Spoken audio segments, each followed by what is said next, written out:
Oke, balik lagi di channel GMAT Indonesia.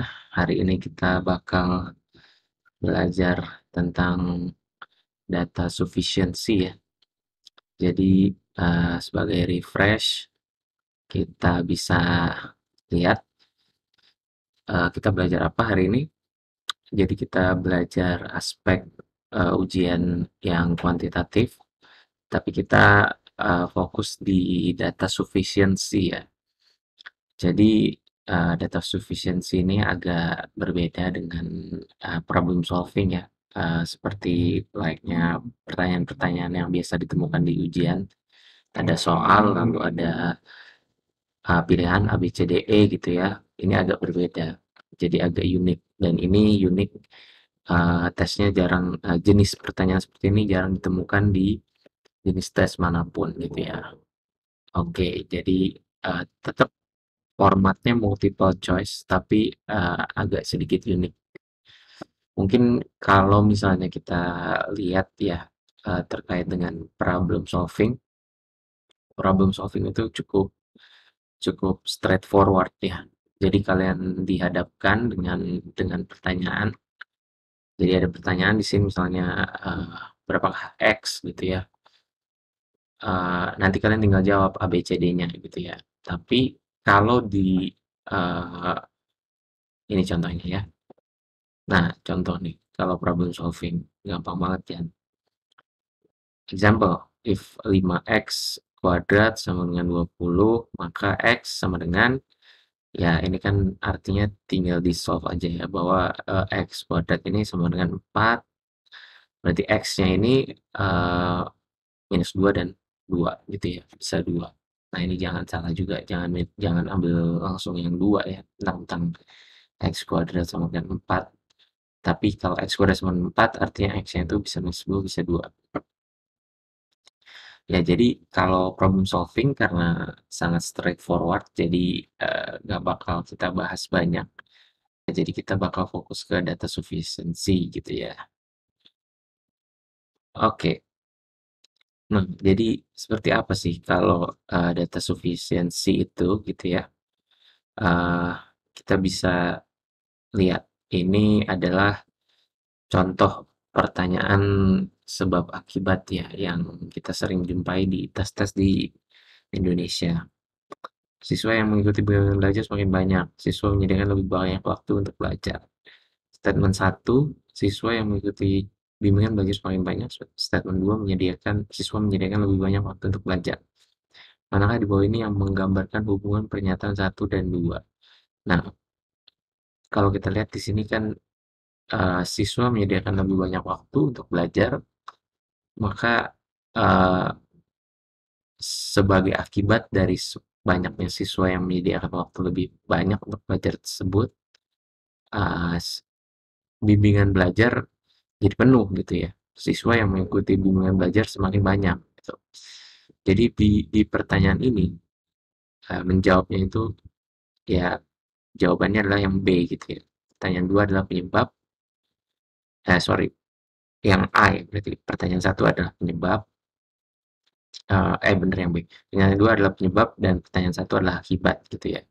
Jadi karena pernyataan dua maka pernyataan satu gitu ya. Karena siswa pada meluangkan waktu lebih banyak untuk belajar gitu ya. Jadi akibatnya adalah satu, bimbingan belajar jadi penuh gitu ya. Jadi semakin banyak yang mengikutinya. Kira-kira data sufficiency itu akan seperti ini bentuk bentuk pertanyaannya, tapi dalam dalam praktiknya tidak tidak mirip sekali seperti ini, tapi kurang lebih ya menyerempet seperti ini gitu lah ya. Nah, jadi seperti apa data sufficiency itu ya? Jadi ya kita next dulu ya. Nah, jadi kalau data sufficiency ini nggak kelihatan ya. Jadi kalau data sufficiency itu kira-kira seperti ini. Ini ada pertanyaan gitu ya, ada question time. Lalu nanti ada statement satu, statement 2 juga, sama seperti layaknya pertanyaan sebab akibat yang tadi itu ya. Tapi nanti cara jawabnya agak berbeda dengan yang tadi. Kira-kira seperti ini. Kalau A itu statement satu itu cukup untuk menjawab pertanyaannya, tapi 2 tidak. Statement 2 cukup untuk menjawab pertanyaannya, tapi statement satu tidak. Yang C itu statement satu dan 2 kedua-duanya cukup untuk menjawab pertanyaan. Yang D itu statement satu atau statement 2 secara sendiri-sendiri cukup untuk menjawab pertanyaannya. Yang E itu statement satu atau 2 itu tidak cukup untuk menjawab pertanyaannya. Kalau kita lihat sekilas kan sama ya dengan yang pertanyaan sebab akibat yang tadi ada di awal. Nah, bedanya adalah di sini uh, kita tidak main cause and effect ya, tidak memain sebab akibat seperti pertanyaan nomor 5, tapi lebih pada kecukupan data untuk menjawab suatu pertanyaan gitu ya. Jadi kita diberikan pertanyaan, diberikan problem, lalu kita harus menemukan data yang sufficient gitu ya. Secukup-cukupnya, sesederhana mungkin data yang diperlukan untuk menjawab pertanyaan tersebut. Nah, kira-kira gitu gambarannya. Nah, jadi langsung aja ya ke soalnya kita. Ya, jadi langsung aja kita ke contoh soalnya gitu ya. Untuk bisa dapat gambaran seperti apa cara mengerjakannya. Ya, di sini memang belum disediakan ya sengaja untuk soalnya. Memang sengaja mau on the spot saja writing soalnya, jadi supaya lebih challenging. Supaya lebih bisa di breakdown sih sebenarnya ya. Jadi uh, kita coba ambil soal paling sederhana gitu ya. Soal ini sederhana banget. Berapakah X gitu ya? Datang-datang ditanya, berapakah X gitu ya? Atau dalam bahasa Inggris lah. Uh, what is X?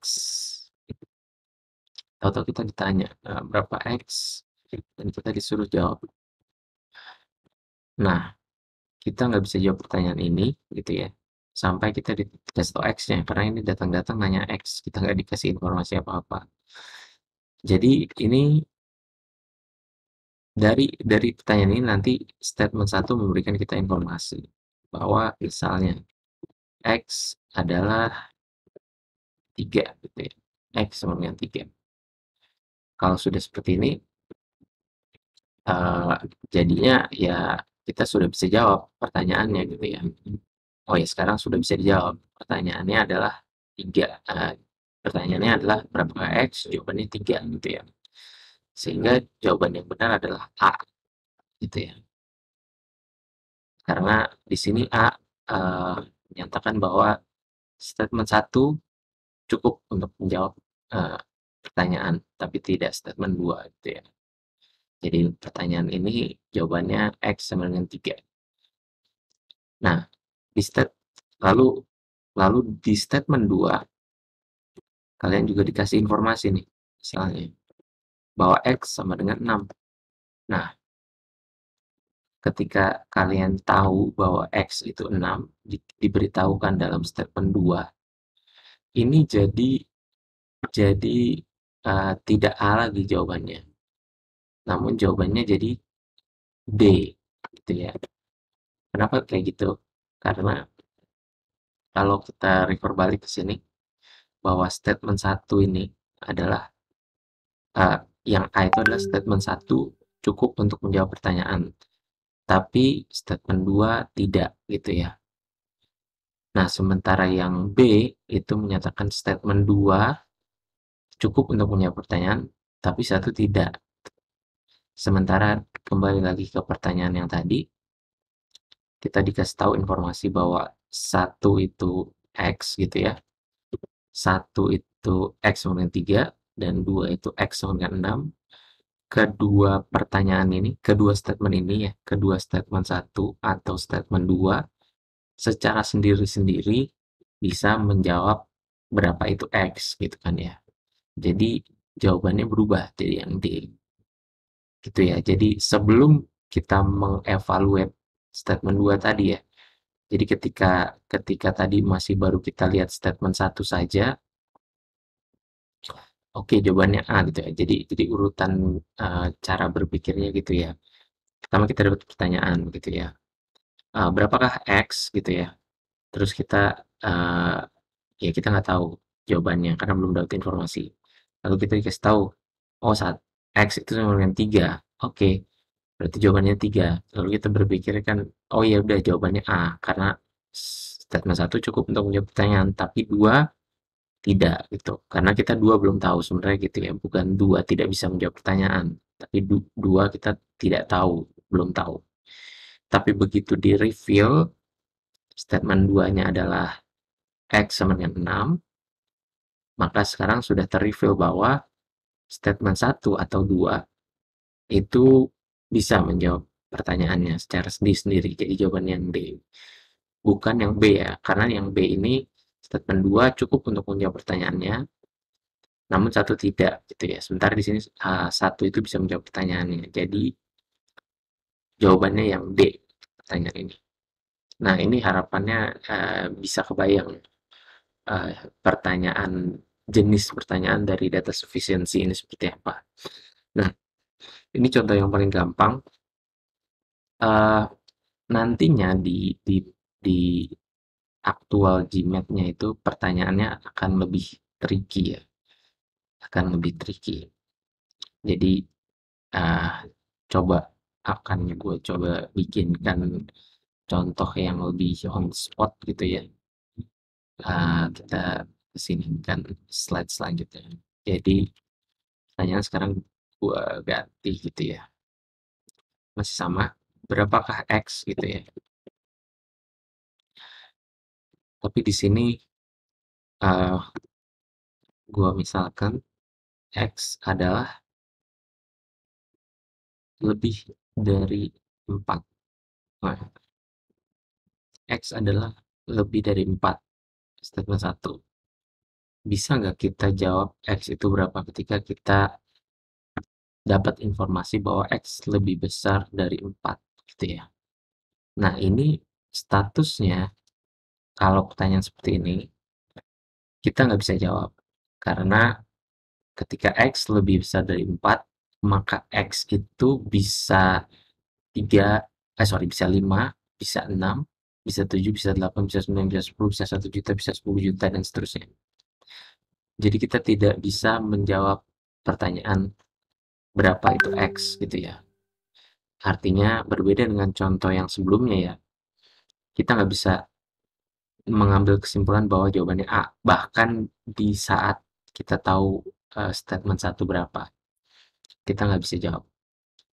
Jadi ketika informasi satu di-reveal, kita juga tidak bisa jawab pertanyaannya berapa. Tidak seperti pertanyaan sebelumnya, ketika informasi satu di-reveal, kita jadi tahu berapa jawaban awalnya apa. Jadi informasi satu X lebih besar dari 4. Dan kita belum bisa jawab pertanyaannya seperti apa. Karena kita butuh informasi yang lebih untuk bisa menjawab pertanyaan ini, lalu kita reveal informasi kedua, gitu ya. Jadi informasi kedua misalnya X, kita dikasih tahu ya, bahwa X kurang dari 6 misalnya. Nah, berapakah X? Dan pertanyaannya gitu ya. Lalu kita dikasih tahu, yang pertama X lebih besar dari 4, yang kedua X kurang dari 6, gitu ya. Lalu kita ngambil kesimpulan nih, oh kalau X itu lebih dari 4 dan X itu kurang dari 6 gitu ya.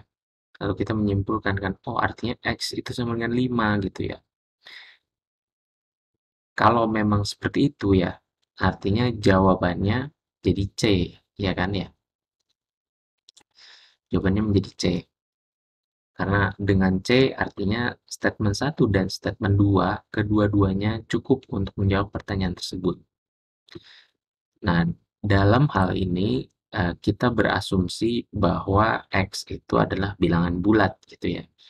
X itu lebih dari 4, maka 5, 6, 7, 8, atau seterusnya. Dan kita kasih tahu X itu kurang dari 6, maka X itu berarti bisa 5, 4, 3, 2, 1, minus 1, dan seterusnya. Jadi kita mengambil kesimpulan kalau X itu lebih besar dari 4, X itu kurang dari 6, maka X itu ya 5. Berapa lagi?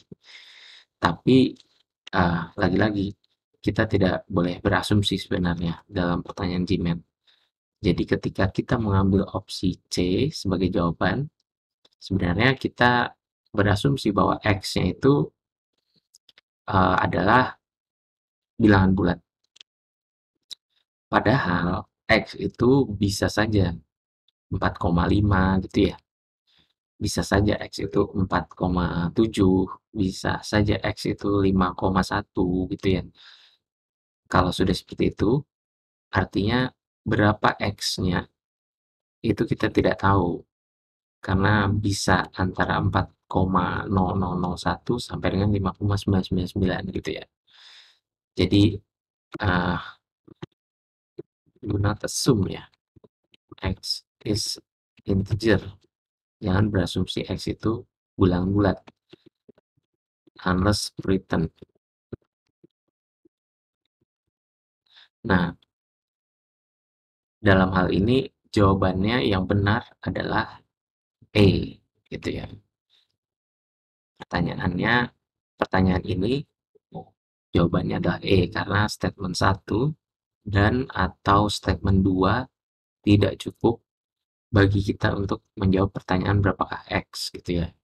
Dan dalam hal ini kita tidak boleh berasumsi X itu integer kecuali dituliskan. Nah, berbeda cerita kalau misalnya memang pertanyaannya seperti ini gitu ya. Misal pertanyaan seperti ini. X is integer. X is integer. What is X? Nah, kalau pertanyaan seperti ini, jawabannya jelas, sangat jelas sekali jawabannya C, bukan yang E gitu ya. Nah, inilah hal-hal seperti ini yang diuji oleh GMAT ya, penelitian dalam dalam menganalisis pertanyaan gitu. Jadi bagaimana para calon student di business school-nya tidak terlalu cepat mengambil keputusan dari informasi yang ada dengan asumsi-asumsi yang sangat umum diambil oleh halayak umum gitu ya. Ketika dihadapkan kepada suatu masalah, berapakah X, lalu kita diberikan informasi X itu lebih dari 4 dan X itu kurang dari 6, namun kita berasumsi gitu ya, berasumsi yang asumsinya sudah sangat umum dibuat, yaitu X itu adalah bilangan bulat, maka kita pasti salah ambil pilihannya yang C. Padahal kalau dalam pertanyaan originalnya tadi seperti ini ya, itu kita tidak boleh, tidak tidak di kita tidak diberikan informasi mengenai ininya ya, mengenai X-nya. Jadi apakah X itu bilangan bulat atau tidak, kita tidak tahu sama sekali sehingga kita tidak boleh ambil asumsi. Jadi pertanyaan ini jawabannya jelas yang E. Yang E ini mengimplikasikan bahwa pertanyaan ini walaupun kita sudah diberikan informasi 1 dan 2 tetap tidak bisa kita jawab gitu ya. Nah, dalam hal ini Jimat juga ini ya sangat strict bahwa jawaban untuk pertanyaan ini harus bilangan harus antara ya atau tidak gitu ya, tidak bisa di antara tengah-tengahnya gitu ya. Jadi kalau pertanyaannya true or false gitu ya, nanti akan ada contohnya lagi. True or false, maka jawabannya harus true atau false gitu, tidak boleh dua-duanya. Nah, untuk kalau pertanyaannya itu meminta jawaban angka, maka angkanya itu harus satu buah angka gitu ya, harus satu buah numbers gitu ya, yang sifatnya angka real dan tidak boleh dalam bentuk rentang gitu ya. Jadi ketika ditanya berapakah X, kita harus bisa menjawab X itu dengan angka eksak 5,75 misalnya atau 5,4 dan artinya itu 5,40000 ya dan seterusnya. Jadi tidak tidak angkanya tidak dalam bentuk range. Oh, X itu bisa antara 5,3 dan 5,4. Nah, itu tidak bisa.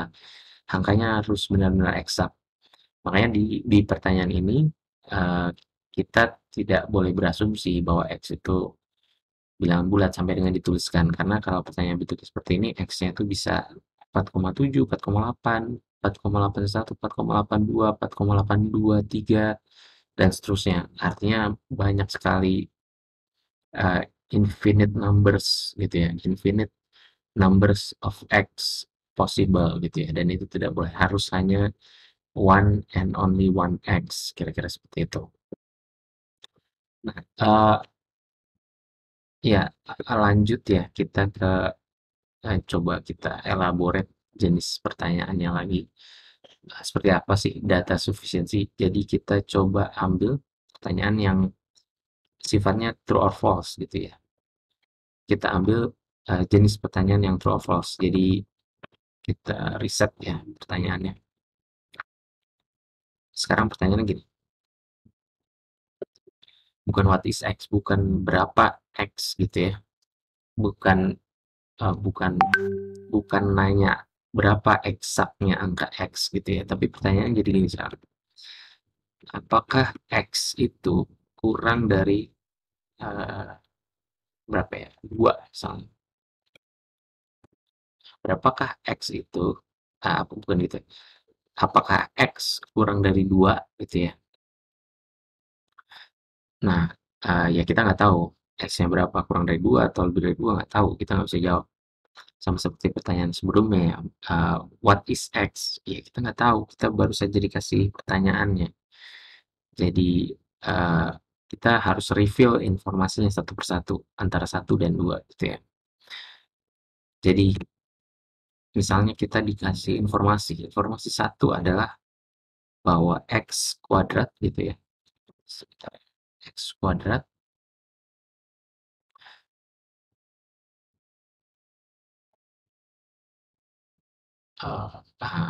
iya,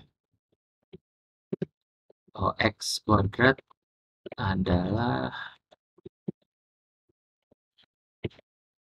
sama dengan 4 misalnya. Kita dikasih tahu bahwa X kuadrat sama dengan 4. Apakah kita bisa menjawab X itu kurang dari 2 gitu ya? Eee, iya, ya ketika X kuadrat sama dengan 4, kalau kita asumsi dengan buru-buru gitu ya, oh ya kalau X kuadrat sama dengan 4 artinya X itu sama dengan 2. 2 itu kurang dari 2. Ya, ya berarti iya masuk gitu ya. Nah, eee, sorry, berarti X itu sama dengan 2. Apakah X kurang dari 2? Oh berarti ya enggak, karena X-nya 2 gitu ya. Jadi jawabannya salah. Berarti ah, jawabannya bukan A gitu ya. Bukan A. Itu kita ah, buru-buru sekali gitu ya, ambil asumsi gitu ya. Kalau seperti itu. Nah ini ah, agak hati-hati juga ya, harus hati-hati. Artinya sebenarnya di sini X kuadrat sama dengan 4 itu bukan minus, bukan ini ya, bukan bukan X sama dengan 2 ya, tapi X sama dengan 2 dan min 2. Nah gitu, jadi kalau pertanyaannya apakah X kurang dari 2, sebenarnya jawabannya ya iya dan tidak gitu ya. Tidak dan iya ya. Apakah X kurang dari 2, kalau X-nya 2, maka jawabannya tidak. Tapi kalau X-nya min 2, ya jawabannya jadi ya gitu ya.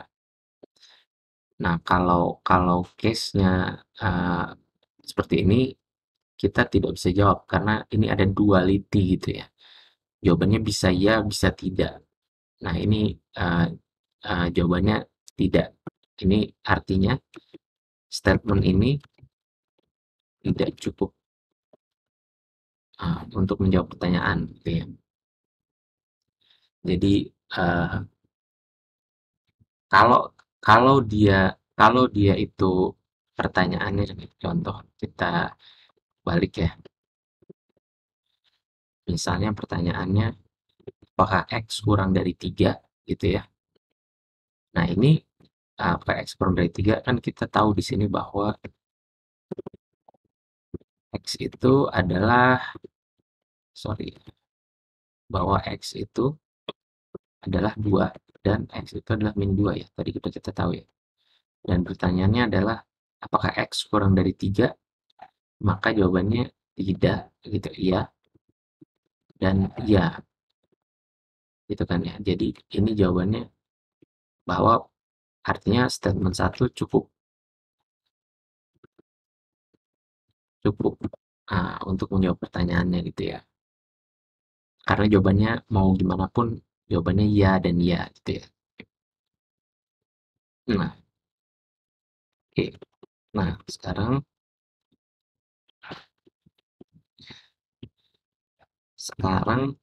balik lagi X yang kurang dari 2 gitu ya. Lalu kita beri statement 2. Statement 2 adalah uh, bunyinya seperti ini misalnya. Uh, Question dulu. Angka 16. X sama dengan angka 16. Nah, misalnya seperti ini. Misalnya seperti ini. Oke. Nah, ini kalau kita tulis lagi ya, X kuadrat sama dengan 4. Jadi X itu sama dengan min 2. 2 dan X itu sama dengan min 2. Artinya jawabannya ini tidak dan ya. Karena ada dualisme gitu ya, dualisme jawaban, maka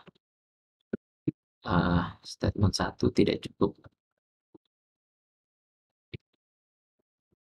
Nah, seperti itu ya. Tapi untuk X sama dengan akar 16, di sini kan X artinya sebenarnya sama dengan 4. Dan di sini jawabannya tidak.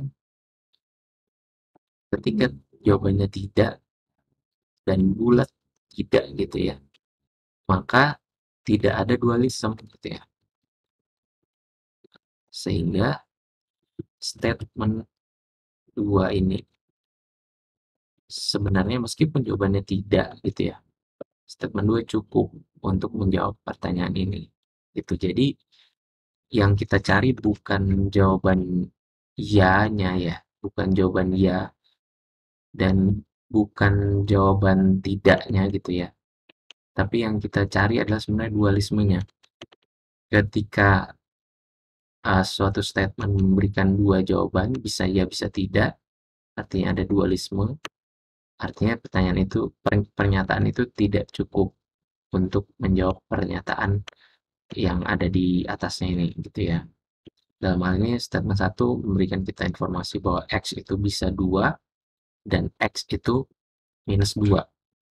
Dan ini artinya ada dualisme. Jadi statement 1 tidak cukup.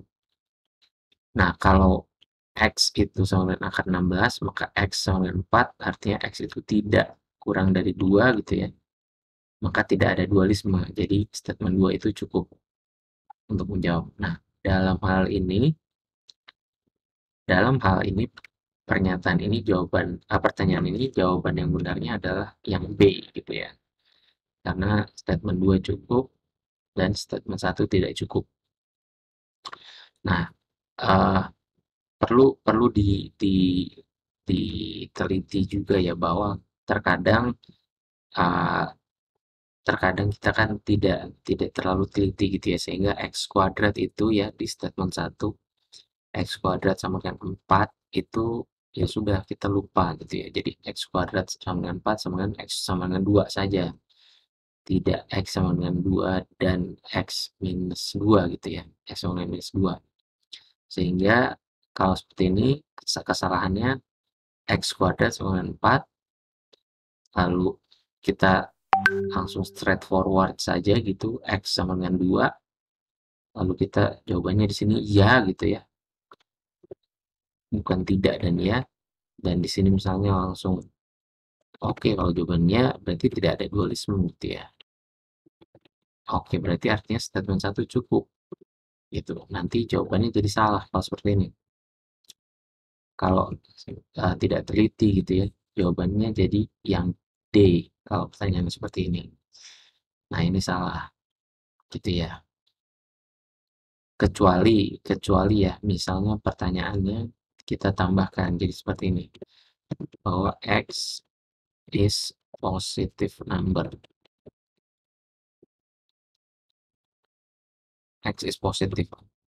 Apakah X kurang dari 2? Nah, kalau seperti ini, beda lagi case-nya. X kuadrat sama dengan 4. Oke, X itu sama dengan 2 artinya. Dan X itu sama dengan 2. Tapi kita dikasih tahu bahwa X itu positif. Jadi, kita bisa coret yang X sama dengan 2 minus 2-nya. Kita nggak perlu hiraukan gitu ya. Jadi, jawabannya yang iya gitu ya. Jadi, tidak ada dualisme sehingga statement 1 sama dengan cukup gitu ya. Dan kalau bisa seperti ini, jadi jawabannya yang D juga seperti itu. Ya, kira-kira seperti itu gambaran dari data sufficiency ya. Kalau kita review lagi dari atas, dari contoh yang X ini, jadi ketika ditanya angka eksa, itu kita harus bisa jawab angka itu satu angka gitu ya. Satu angka satu dan hanya satu angka gitu ya. Entah X itu sama dengan 3, X itu sama dengan 6, atau X itu sama dengan 5. Atau kalau mau desimal juga tidak apa-apa gitu ya. X sama dengan 5,3, X sama dengan 5,715 gitu ya. Asal tidak boleh rentang gitu ya jawabannya. Jadi untuk pertanyaan yang ini jawabannya yang D gitu ya. Karena masing-masing bisa digunakan untuk menjawab pertanyaannya. Masing-masing statement satu bisa digunakan, masing-masing statement bisa digunakan untuk menjawab pertanyaannya. Nah, untuk yang contoh yang ini, kalau tidak ada indikasi, kalau tidak diinformasikan kepada kita bahwa X itu sama dengan apa bulanan bulat, maka kita nggak bisa simpulkan. Jadi jawabannya yang E gitu ya. Statement satu dan statement 2 tidak bisa menjawab pertanyaannya. Itu. Kalau kita dikasih tahu X itu bilangan bulat ya, maka jawabannya jadi berubah. Jadi yang C gitu ya. Karena kita membutuhkan statement satu dan 2 untuk menjawab pertanyaannya, gitu ya. Nah, untuk contoh yang ini, uh, ketika X itu positif, dan kita ditanya apakah X itu kurang dari 2, lalu kita dikasih informasi bahwa X kuadrat sama dengan 4, maka X sama dengan 2 gitu ya. Dan X sama dengan minus 2-nya bisa kita abaikan karena dia minta X-nya positif. Sehingga statement satu jawabannya iya dan tidak ada dualisme sehingga statement satu cukup. Statement 2 pun demikian. Karena tidak ada bilangan di akar itu menjadi bilangan negatif gitu ya. Jadi X sama dengan akar 16, jadi X itu sama dengan 4. Jadi tidak jawabannya ya. X sama dengan 4 itu jelas tidak lebih kecil dari 2. Jadi tidak ada dualisme dan statement 2 itu cukup. Gitu ya. Jadi jawabannya yang D. Tapi kalau kita hapus X sama dengan positifnya, maka kita tidak boleh mengabaikan yang uh, X sama dengan 2 dan X sama dengan min 2-nya ini. Jadi X min 2-nya tidak boleh kita abaikan. Sehingga kalau seperti ini, jawabannya jadi uh, tidak gitu ya. Tidak. Ini salah tadi ya. Kalau kita balik ke contoh ini, nah kalau kita balik ke contoh ini salah ya. Sorry, ini harusnya tidak gitu ya. Tidak. Apakah X kurang dari 2? Kalau X sama dengan 2 jawabannya tidak ya. Tapi tetap tidak ada dualisme gitu ya. Sehingga statement satu cukup. Tapi kalau ini kita hilangkan, nah ini tidak boleh kita abaikan jadinya. Jadi X sama dengan 2 dan X kurang dari 2 gitu ya. Sehingga tidak ada dualisme. sehingga ada dualisme gitu ya. Jadi jawabannya ini tidak dan iya kan sebenarnya. Sehingga ada dualisme, jadi statement satu tidak cukup gitu ya. Sehingga jawabannya menjadi apa ya? Jawabannya menjadi yang B. Nah, kira-kira seperti itu. Oke, coba kita contoh sekali lagi deh ya, supaya bisa terbayang kompleksnya gitu ya. Kali ini coba tulisannya kecilkan sedikit biar kelihatan ya. Nah, oke,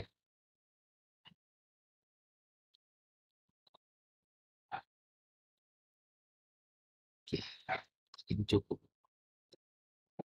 Oke, kita coba lagi. Tahu semua.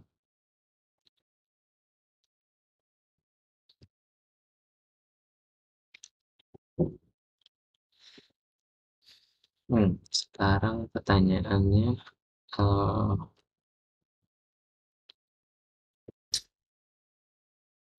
seperti ini pertanyaannya misalnya. Y sama dengan uh, Y is positive number. Y sama dengan X kuadrat minus 1 gitu ya misalnya.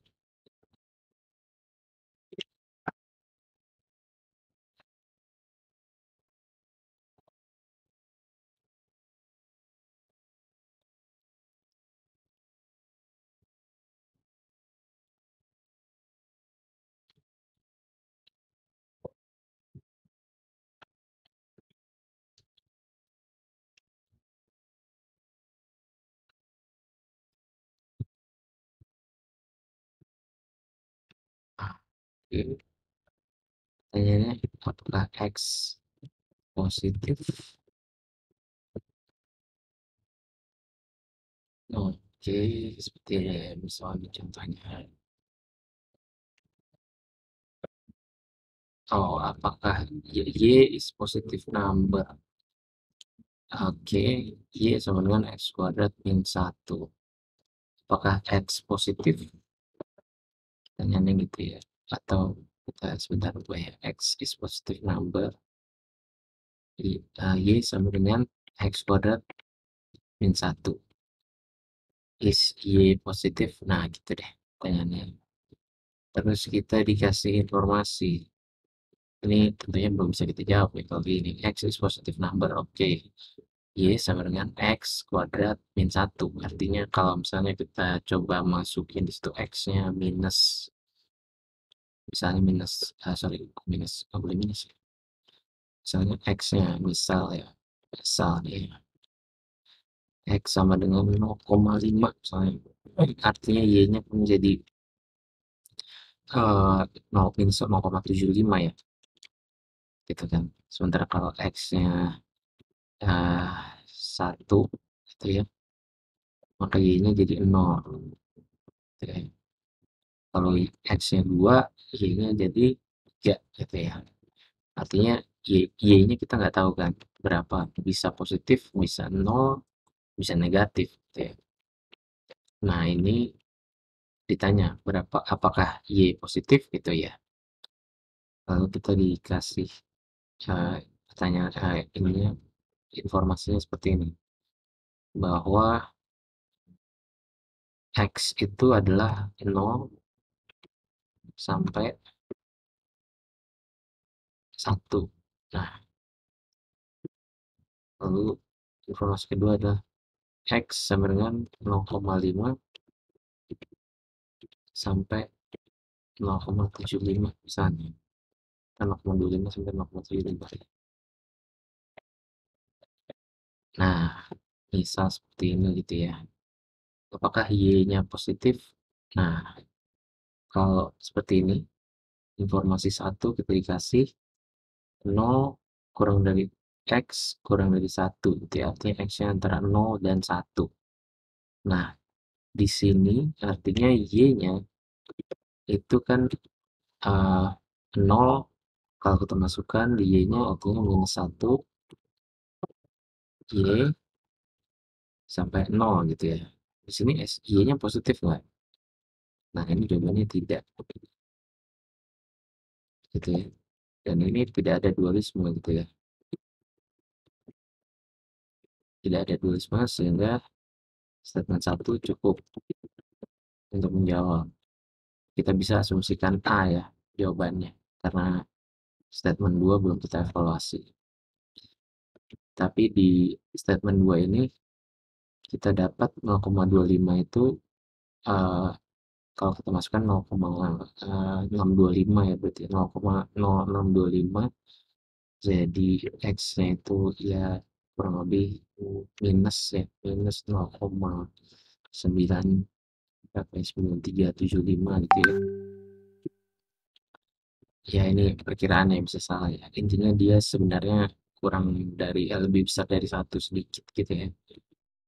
Ini 0,75 dikali 0,75, ya sebentar ya, 0,75 dikali 0,75 itu 5625, artinya 4375 minus 0,4375 gitu ya. Ini jawabannya tidak, dan ini tidak ada dualisme,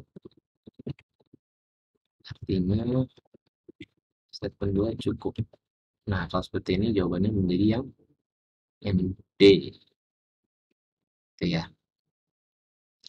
Karena secara sendiri-sendiri kita bisa bisa bisa dapat, bisa menjawab pertanyaan di atas gitu ya. Mungkin kita coba balik lagi ke ini ya, pertanyaan yang berapakah X, lalu informasi 1 X lebih dari 4, X kurang dari 6 gitu ya. Ini sebagai evaluasi aja, kenapa untuk pertanyaan yang ini kita nggak bisa jawab. Ini adalah X, kita ditanya berapakah X, lalu kita dikasih informasi 1. Artinya X itu bisa saja 4,1, X itu bisa 4,2, X itu bisa 5, dan seterusnya.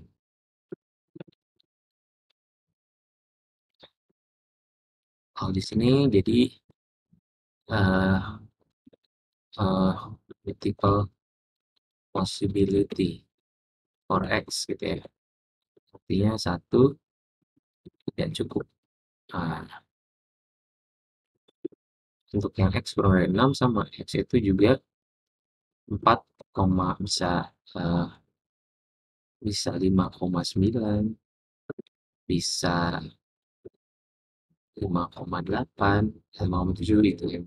Kita lagi bisa 3,1, itu ya berapa ya, dan seterusnya. Akar 2 pun bisa gitu ya. X sama dengan akar 2 juga bisa. Akar 2 gitu ya. Gimana cara misalkan? Ya, akar 2 misalnya gitu aja deh. Dan seterusnya. Ini juga multiple possibility for X. Jadi 2 tidak cukup gitu ya. Nah, jadi jawabannya E. Nah, tapi kalau kalau pertanyaannya berubah gitu ya, misalnya pertanyaan menjadi X adalah bilangan bulat gitu ya. Apakah X? Nah, ini jadi X-nya ini di sini 5 misalnya. Gitu ya, ini jadi berubah semua nih. Jadinya seperti ini. X 5, X 6, X 7 karena harus bilangan bulat ya. Tapi tetap ini multiple possibility. Tetap multiple possibility for X. Artinya 1 tidak cukup. Kalau di sini X sama dengan bisa 4, bisa 5 juga ya. Bisa 5, bisa 4, bisa 3, bisa 2, dan seterusnya. Tetap multiple possibility for X. Jadi 2 tidak cukup. Tapi di sini jawabannya tidak yang E gitu ya, karena ketika kita ya di di combine gitu ya, maka bisa kita lihat sebenarnya di sini bahwa uh, kalau kita combine di sini possibility-nya hanya satu.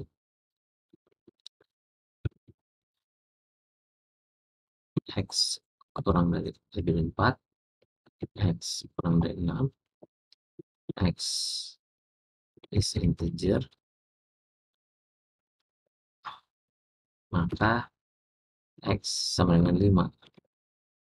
Only one possibility for X gitu ya. Nah, ini jadi 1 dan gitu ya, cukup. Maka jawabannya menjadi yang E. Oke. Ya, jadi kira-kira seperti itu ya. Ya, memang video ini ditujukan untuk sebagai introduction untuk data sufficiency.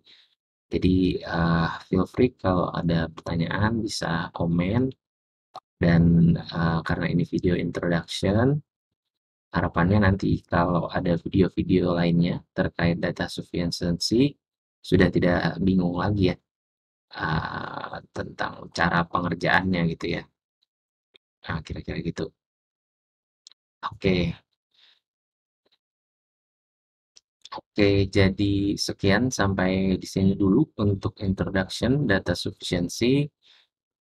Selanjutnya kita bakal bikin video juga terkait dengan introduction untuk reading comprehension, critical reasoning, dan sentence correction ya. Mungkin akan lebih dipertajam di bagian sentence correction dan critical reasoning ya. Selanjutnya untuk video-video lainnya terkait in-depth tentang data sufficiency atau problem solving bisa silahkan cek di channel GMAT Indonesia ya. Jadi sampai di sini dulu, sekian. Terima kasih.